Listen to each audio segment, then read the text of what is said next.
Drop it.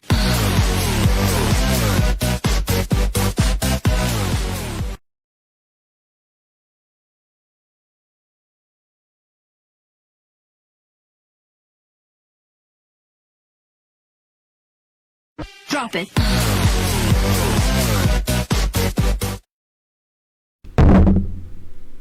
Muy buenas tardes. El día de hoy estamos transmitiendo nuevamente para información de todos y todas ustedes, personas que han seguido constantemente la información sobre amnistía.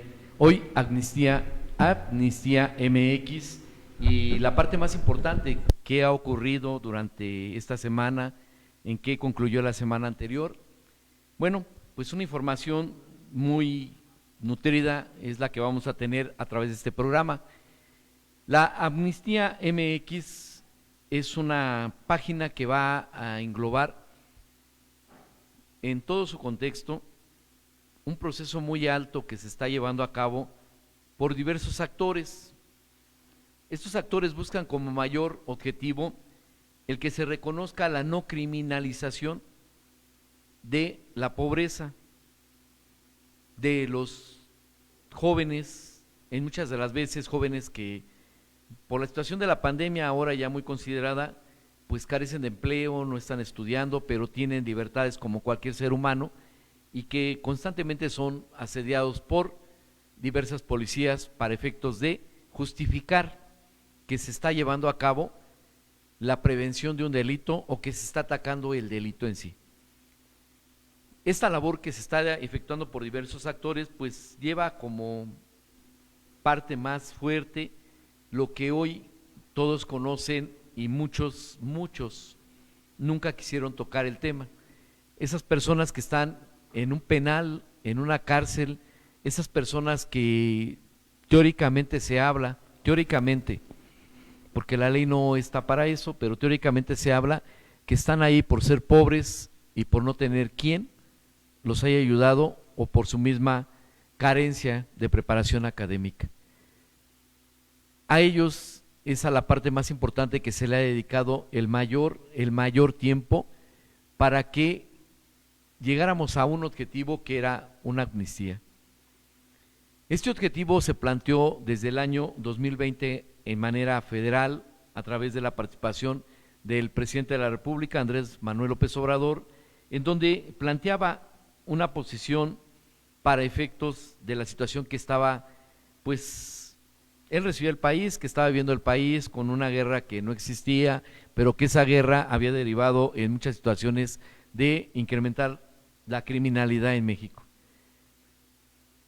Una de la parte instruida, una persona de nombre Isa Cristina Hernández Herrera, una profesionista egresada de la Universidad Panamericana, profesora adjunta de la Cátedra de Derecho Internacional Humanitario. Suena muy raro en México, ¿eh? Derecho Internacional Humanitario, Derecho Nacional Humanitario pudiera haber también, ¿no? Pero bueno, es una universidad privada. Ella es adjunta en esta cátedra de Derecho y en el año 2020, en mayo, publica en una revista Nexos, Amnistía en México, discursos y confusiones. Ella tocaba el punto de lo que fue el planteamiento de la primera amnistía federal, porque la que nosotros hemos realizado es la amnistía estatal, Estado de México. Dentro de sus análisis confluyen o integra los comentarios de diversas personalidades a manera internacional, en donde las amnistías presentan para muchos en discursos presentan confusiones. Las amnistías por lo general se conocen en el mundo para aplicarse en ciertos conflictos armados no internacionales. El Salvador un ejemplo, probablemente los Balcanes en Europa, en donde lo que se buscaba a través de una amnistía es desarmar a los grupos armados, a la guerrilla, ofrecerles una reintegración a la sociedad y concluir en una pacificación. Esto es el tema más alto que se ha dado en el mundo a través desde 1960 en la amnistía, que se conoce abiertamente. Se debatía en su momento cómo se planteaba la primera ley de amnistía federal. propuesta por el presidente de la República, en la cual los términos que él estaba presentando era esa llamada guerra en un sexenio de Felipe Calderón, que daba lugar a muchos hechos como los de daños colaterales. Sí, efectivamente, pues íbamos por X persona, pero resulta que llegamos a una casa equivocada, ingresamos a 3, 4 personas y a ellos les montamos el delito más grave. Hay hechos como Florán Cassés. Estas situaciones motivaron la presentación de la primera ley federal de amnistía en México, que no era el tema de conflictos armados internos, sino la pacificación y en un momento dado el florecimiento dentro del país de la democracia y la participación de una sociedad. Esta amnistía quedó muy reducida a nivel federal porque únicamente se tocaban puntos referentes a aspectos de delitos no graves, tocando lo que ellos diseñaron como catálogo de delitos. Ellos decían que todos los que no fueran de alto impacto iban a ser amnistiados, en los cuales ellos aglutinaban la situación de ser indígena, de ser pobre y delitos que no fuesen de alto impacto. Dentro de todo este debate, lo que más llama la atención en los últimos puntos de ellos y puntos nuestros tomados para la participación de la sociedad mexiquense, fue que dentro de las primeras amnistías otorgadas internacionalmente, fueron divididas en unas que se tomaban como para dar término a un conflicto armado interno. Estas amnistías buscaban la fragmentación o rendición de los grupos armados, indultos o liberaciones a prisioneros como cálculo político para demostrar interés en el conflicto. Sí, yo ya los tengo detenidos, los tengo presos, quiero que ya lleguemos a un acuerdo de paz, yo los voy a amnistiar, te los dejo libres y tú entregas las armas, te rindes y llegamos a una pacificación. Fueron en primer término las amnistías que se empezaron a conocer internacionalmente, la defensa de inocentes, sentenciados o recluidos en las cárceles a manera de presión para detener a ciertas personas, ciertos actores políticos o lo que se conoce como disidencia social. Una segunda implementación de estas amnistías se tomaron como parte de un proceso de paz y que invitaban a una negociación o a formar parte de acuerdos de paz.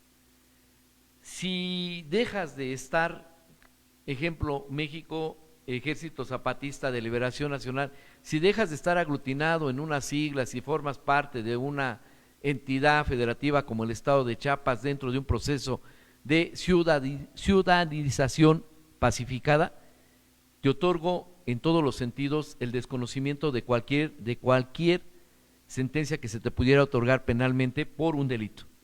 Esta fue la segunda implementación que se conoció y viene la parte en donde hablamos de 2020, el año, mayo, la referencia al mes, y la última en donde se presentó lo que nosotros en una forma consolidada con Seferino Ladrillero, con diversos colectivos, con el licenciado Humberto Pérez, con Resistencia Civil Pacífica, que es la parte más gruesa de todo este procedimiento en lo que fueron las calles, lo que fueron en juzgados, lo que fue en fiscalías, se llega a lo siguiente: se propone la liberación de prisioneros o no seguir con la persecución penal de muchas personas. ¿Qué es lo que busca la presencia en 3 años atrás de Resistencia Civil Pacífica en fiscalías? Que se defienda la verdadera situación del Estado de Derecho. ¿Qué es el Estado de Derecho para muchos? Bueno, pues que las leyes no te pueden tomar a ti como una persona con un delito si tú no lo cometiste. El Estado de Derecho habla de un proceso muy alto en una investigación para poder, primero, después de un delito, buscar la manera de que no se repita con acciones como la sentencia carcelaria o la privación de la libertad. Bueno, pues lo que encontraba el gobierno a través de la presencia de muchos ciudadanos era el rechazo de tomar a una persona que en la calle, un policía X, ya sea estatal, municipal o de investigación, detenían a un joven, a una señorita, a un señor o a una señora y la llevaban por un delito X, ya estando dentro de una fiscalía. Florecía mucho la situación de la corrupción, en donde el primer pedimento eran cantidades de 10,000 a 15,000 pesos para otorgar libertades. El segundo ya era más grave, ya cuando llegaban a penales la exigencia era de 50 a 150,000 pesos por liberaciones. Esto era conocido abiertamente en todas las esferas, tanto de gobierno como las esferas profesionales independientes, que eran abogados particulares, y daba lugar a un jugoso negocio. 3 años atrás se inicia una no sublevación, sino una reacción social muy grande por parte de muchos ciudadanos que escuchaban la presencia de otros ciudadanos peleando libertades de personas dentro de fiscalías. Se avanzó y se llegó a juzgados porque dio lugar también a la presentación de algunas personas de resistencia civil pacífica con fabricación de carpetas. Dentro de estos juicios fueron conocidos en su gran totalidad los argumentos sociales de la persecución de un delito inexistente, pero ahí se empezó a clarificar la posición social más grande y más enorme. Se analizaban la instrumentación de las carpetas por parte del Ministerio Público, y la primera era que quien denunciaba no era una víctima, era una persona que tomaban de amigo, de cuate, conocido, y lo hacían que figurara como una víctima potencial en una carpeta. Cuando llegabas a un proceso de vinculación, a una parte de presentación de pruebas que era la intermedia, en un proceso ya en el Poder Judicial ante un juez, se empezó a conocer que dentro de los mismos procesos, en una sala a veces se encontraban diversas personas que no eran ni familiares, que no eran ni defensores, y que eran personas que estaban única y exclusivamente buscando un cliente. Esto afectó mucho la imagen y se procedió a una situación, pues consideramos en esta voz, y es personal la opinión, muy razonada, de empezar a tener diálogo. Ese diálogo fue incrementado con la participación muy grande y profesional en el despacho de Derechos Humanos Seferino Ladrillero. Él presentó un diagnóstico integral de la situación que prevalecía dentro de sentencias, a qué grupos pertenecían muchos, cuál era la clase social, de qué extracción económica en muchas de las veces era el mayor daño, cómo abundaba en el caso un delito, abundaba para personas que no tenían preparación económica, pero que destruía familias. Esto dio lugar a que se abriera más el espacio. Hubo una participación también muy nutrida, muy sustanciosa por parte de José Humberto Pérez, el licenciado José Humberto Pérez, quien él instrumentó de una manera muy profesional una serie de artículos para presentar una ponencia de una iniciativa de ley. Esa iniciativa de ley concluye con una discusión en el Congreso y es aceptada por unanimidad la creación de una comisión especial para que atendiera la amnistía que se promulgaría en el año 2021, ya concretamente publicada en el Diario Oficial en el mes de enero. 5 de enero se publica la ley de amnistía en el Estado de México. Esto que estamos comentando y esta gran caudal de información histórica de tiempo atrás lleva un objetivo muy alto. El primer objetivo es señalar que siempre prevaleció en cada una de las acciones la figura muy vista o muy deteriorada de un ser humano conocido como PPL, persona privada de la libertad por un indebido proceso en el que nunca se le respetaron los derechos humanos básicos. Ese siempre fue el mayor de los objetivos en la participación de muchos, El día de hoy ya está vigente la ley. El día de hoy hablamos que después de hacer una presentación en la Plaza de los Mártires del gran trabajo que realizan muy artesanalmente de calidad alta los internos, presentamos un conglomerado de más de 250 personas en donde exhibíamos que una persona que no es delincuente y que no ha cometido un delito presenta trabajo dentro de un penal en donde se viven cuestiones demasiado graves o altamente graves, pero que ellos mantienen lo que siempre han tenido por definición, valores y el trabajo que siempre los ha sacado adelante. Después de esta acción o de esta situación presentada al gobierno y abiertamente lo pronunciamos a medios internacionales, llega una segunda presentación.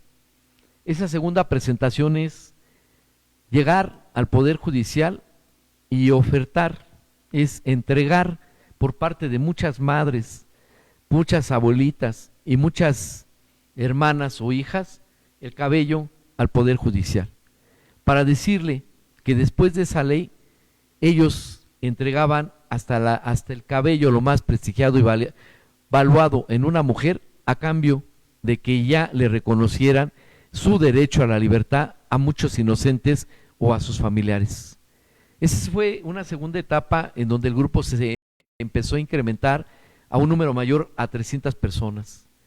Pasa a una tercera etapa más alta todavía, porque ya vamos a esferas internacionales y este gran grupo de personas llegan a la oficina del Alto Comisionado de las Naciones Unidas y le piden que les acompañen en este proceso de amnistía y sean observadores al cumplimiento de la misma pronunciada ya en una ley. Este segundo paso motiva ya la intervención de medios internacionales, como lo es el periódico en España El País, algunos en Francia ya dieron la nota, Centroamérica lo conoció, Sudamérica lo conoció, y se empiezan a interesar en una situación que es un brazo o una mano a un hermano, la situación de una sociedad que reconoce la necesidad de buscar las leyes, de elevar las leyes y de parar la criminalización como el mayor de los usos de gobiernos para poder sustentar tanto recursos, corrupción y privar a muchos inocentes de la libertad. Se pasa después de la Oficina del Alto Comisionado de las Naciones Unidas, como todos lo sabemos, a la siguiente esfera, que es la europea, a la Unión Europea y a la Casa de Gobierno del Estado de México, en donde se realiza con mantas la impresión del artículo 4 en esta ley de amnistía, para efectos de que el mismo gobierno conociera que ese artículo 4 estaba transcrito con sangre de muchas madres, nuevamente hermanas, familiares de internos. Se muestra esas mantas públicamente con el nombre de cada uno de ellos por el familiar, elevando con esto la mayor presión internacional para que nos dieran cavidad en ese foro informativo al mundo de que nosotros abrazamos leyes y argumentamos nuestras acciones dentro del marco legal. Se concluye también esa situación o ese evento o ese desarrollo de esa actividad con una aceptación altamente reconocida en los medios europeos, en los periódicos de difusión internacional, y pasamos a la local, regresamos nuevamente a la Plaza de la Constitución, al Zócalo del centro de la República, o donde está el Poder Legislativo, el Presidente de la República. Llegamos simplemente a hacerle saber o hacerle de su conocimiento que tenemos una ley y que esa ley requiere que se esté actuando a favor de muchos inocentes y no se lleve una dilación o no se lleve el tortuguismo para que no tengamos libertades. Es escuchada, nuestra voz es analizada, pero nosotros nos pasamos a la mayor, que era la Suprema Corte de Justicia, en donde teníamos que llegar. Con el mayor de los anhelos, muchos familiares esperaron llegar a la Suprema Corte, y ahí la reunión dio lugar a que escucháramos de parte de la Dirección de Atención Pública, o atención al pueblo, que se interesan mucho en una ley que abraza humanitariamente las mejores situaciones en apoyo a inocentes, y pronuncian que presentemos a la negativa de que nos otorguen nuestras amnistías amparos indirectos con una petición de atracción a la Suprema Corte de Justicia para que analicen a fondo el motivo mayor, el por qué no están respetando lo establecido en ese artículo 4 de la Ley de Amnistía del Estado de México. ¿Qué se busca a través de todo esto? Y reiteramos de entrada lo que se dijo desde el inicio. Lo más importante para nosotros es la libertad de cada uno de esas personas que están injustamente purgando condenas por delitos que nunca cometieron. Eso es el único objetivo. Durante todo este trayecto, los cítricos que se han entregado hablan con mucha precisión que esta ley no tiene costo, que los trámites no tienen costo. A esto quiero llegar en conclusión de todo lo que se ha comentado, en que el esfuerzo es muy grande por todos los familiares, no por los actores en un momento dado, como lo pueden ser también el Centro de Derechos Humanos, Seferino Ladrillero, la plataforma Haz Valer Mi Libertad y cada uno de ellos. El mayor de los objetivos siempre ha sido el PPL o la persona privada de la libertad, pero no nosotros. ¿Qué es lo que tenemos el día de hoy como mayor información? Que el día miércoles en el Congreso del Estado de México somos recibidos y se nos señala que se posibilita a partir del día lunes la entrega de las peticiones vía internet. Se va a abrir un espacio en donde ustedes van a poder depositar directamente su petición de amnistía por su familiar. Se establecen lineamientos que deben que contemplar esta petición a través de el medio electrónico, como lo es que presenten un CUR de la persona por la cual se solicita amnistía, que la persona que la solicite anexe una fotocopia de su credencial del INE, que establezca una breve reseña de la situación en la cual fue detenido su familiar o sustentan la violación a sus derechos humanos. El nombre de su familiar, la sentencia la tienen que adjuntar si ya está sentenciado. En el caso de que se encuentren en proceso, tendrían que señalar la etapa procesal. Están en la etapa intermedia, están en el juicio o están al inicio. El número de la causa y el penal en el cual están ellos recluidos. Estos son los lineamientos que piden para efectos de que se procese por la vía electrónica la petición de amnistía. Queremos ser, en lo personal, muy enfático en la situación de que, nuevamente reiteramos, no se requiere un solo peso. No tienen que pagar por una solicitud, nadie tiene que pagar por una solicitud, pero de igual manera, la libertad o la amnistía no se las van a cobrar, no tienen que pagar porque sea amnistiable. Esto es lo que nos lleva a hacer una reseña y a señalar hasta este momento que oficialmente a partir del día lunes se publican lineamientos, se publica el sitio en internet en donde ustedes a través de lo que sería un envío de petición electrónica de solicitud de amnistía van a recibir de igual manera un regreso después del análisis para confirmarles o decirles por qué motivo no puede ser amnistiable. Pero se puede procesar en forma directa sin la intervención de que alguien pida o les venda la solicitud de amnistía o que les ofrezca que va a ser libre por la cantidad de 25,000 o 50,000 pesos. Esto no es amnistía, esto no es la ley de amnistía. La ley de amnistía es muy clara en todos los términos, es un reconocimiento que se logra en un proceso que viene desde el 2020 para establecer una ley federal y ahora una ley local. Es un reconocimiento a la necesidad de detener la criminalización de inocentes y, en el caso, los falsos culpables.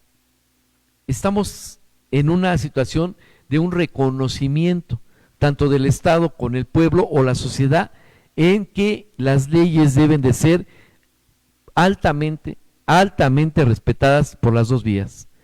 La sociedad lo pidió y la sociedad lo logró. ya hay una ley.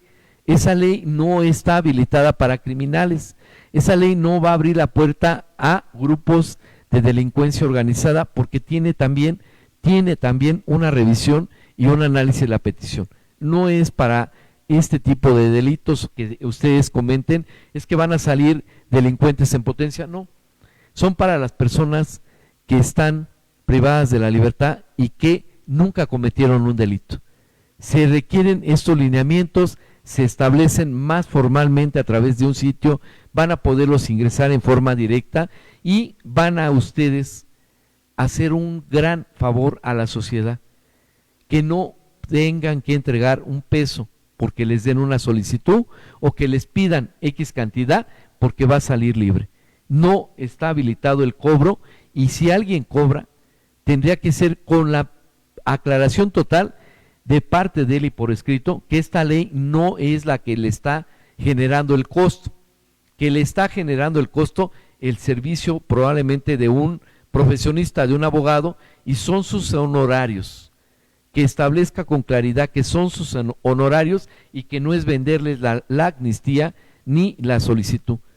La amnistía no se vende, la amnistía se logró por la sociedad y fue un objetivo planteado para pacificar este país y entregar un Estado de Derecho a nuestros hijos más fortalecido, instituciones que realmente apliquen justicia. Tratar de reivindicar una actuación de un juez, de un mal ministerio público, una mala policía, empezar a tomar acciones para empoderar la actividad social y que diera lugar a que esto no se vuelva a repetir como se está viviendo actualmente. Esto no ha sido un escudo ni un logro para ningún colectivo, sino por el contrario, esto ha sido el mayor de los logros que ha tenido la sociedad mexiquense. Hemos actuado muy pocos de millones de habitantes, pero esos muy pocos han rendido beneficios a millones de habitantes y no son beneficios personales de grupo, son beneficios a una sociedad y el objetivo es terminar con esos falsos culpables, esas malas prácticas de justicia, esas indebidas detenciones, esa fabricación de un delito inexistente y esa ausencia total de la Comisión de Atención Ejecutiva de Víctimas, que no presenta ninguna información referente a qué ha ocurrido con las víctimas de estos delitos, si están dentro de una relación, si les han entregado alguna acción mayor, es decir, protección, les han pagado gastos, qué actividad ha realizado la Comisión Ejecutiva de Atención a Víctimas que diera lugar a encuadrar la verdadera existencia de la víctima y no que pasara como nosotros lo hemos reclamado en muchos o en todos los casos. Únicamente apareció en la denuncia y ya no se volvió a presentar la supuesta víctima y a mí me sentenciaron por 60 años, 70 años, sin que apareciera nunca la víctima después de haberme denunciado. O al contrario, denuncia y únicamente se presenta a ver cuando la sentencia es decretada en contra de un inocente. ¿Qué pasó durante todo ese proceso anterior? ¿Cómo su asesor jurídico cubrió las etapas procesales? ¿Qué pruebas aportó? Porque el dicho se tiene que sustentar en pruebas científicas que son peritajes. Además de los peritajes debe de ofrecer una mayor carga de pruebas la víctima, desde su identidad, desde su acreditar propiedad o acreditar el daño, y esto no se ha logrado en casi todas las carpetas. Esta información nuevamente la reiteramos con el objetivo mayor de que se privilegie en todos los aspectos la situación del Estado de Derecho. El Estado de Derecho habla de que la sociedad mexiquense o cualquier otra puede participar y puede establecer, como el 39 de la Constitución lo señala, los medios, los cambios o las leyes que mayor le beneficien a la sociedad. Hoy se logra esto y lo que empaña todo esto es la situación que hoy algunos denuncian, que ya apareció gente vendiendo una libertad con el nombre de amnistía, que ya se venden las solicitudes, que ya se presiona por un lado para que esto se realice de esta manera y en un momento dado pues criminalizar las acciones o actividades de algunos de los que estamos de este lado. Criminalizar, porque es decir, nosotros no los hemos sacado, nosotros fuimos los responsables, desde 3 años no los hemos sacado, no, por el contrario, nosotros formamos parte de esta sociedad que se luchó con todo el esfuerzo de muchos ciudadanos que dejaron hogares, muchos vieron a gente de RCP, mujeres, jóvenes, adultos, que participaron en fiscalías dejando el hogar por la noche, por la mañana, por el día, pero presentaron ahí lo más fuerte, su presencia y su rechazo a estas acciones. Después en juzgados, pero en todo ese tiempo, en ningún momento la pretensión fue formar grupos que cobraran o que establecieran una situación ya pues económica. Aquí nunca se buscó eso, y es lo que hoy queremos dejar en claro. Esta ley tiene una gran, pero gran instrumentación por parte de muchos actores, desde la parte que todos rechazamos y que con justa razón ha ganado pues la animadversión del pueblo o el rechazo del pueblo, como son diputados. Hoy el Congreso respondió en 2020 sobre estas peticiones y hubo reuniones con el Congreso. Hoy también queremos señalar que invariablemente al rechazo que existe en todo lo que sea amnistía por parte del Poder Judicial, también hubo diálogo y también se sentaron, y a través de esta ley ellos también tuvieron participación. Derechos humanos, hoy hablamos de una parte que pues es la más violentada en todo lo que sería el país y el mundo, pero también participaron muy a pesar de que al frente el doctor Olvera pues ha dejado mucho que desear con los antecedentes que presenta. El titular de la Comisión de los Derechos Humanos debió de haber sido el mayor ponente de esta ley con mucha antelación a la llegada de muchos grupos. Él era el más afectado porque es la representación de los derechos humanos en este Estado de México. Él dejó mucho que desear y hoy esperamos una renovación de esa comisión para que esta situación no se vuelva a repetir en el Estado de México y que propague lo que fue el gran respeto que se dio al paso democratizador de un Estado como el Estado de México, y que logró instrumentar una ley que hoy ya alcanza en un término nombres y números mayores a los 18,000 expedientes. Ya alcanzó ese número con todas las realidades y es el trabajo de todos, no es el trabajo nada más de uno. Esto es lo que nos lleva a realizar este programa, para darles a conocer a muchos que el día de hoy pues están interesados en una amnistía y preguntan qué hay que hacer. Pues lo único que hay que hacer es mantener, como siempre se ha pedido, la unidad a favor de todos los internos. Para nosotros lo más importante es que cualquier penal que presente una población muy alta tenga participación los familiares en esta presencia, esta presión, para que se decreten amnistías ya.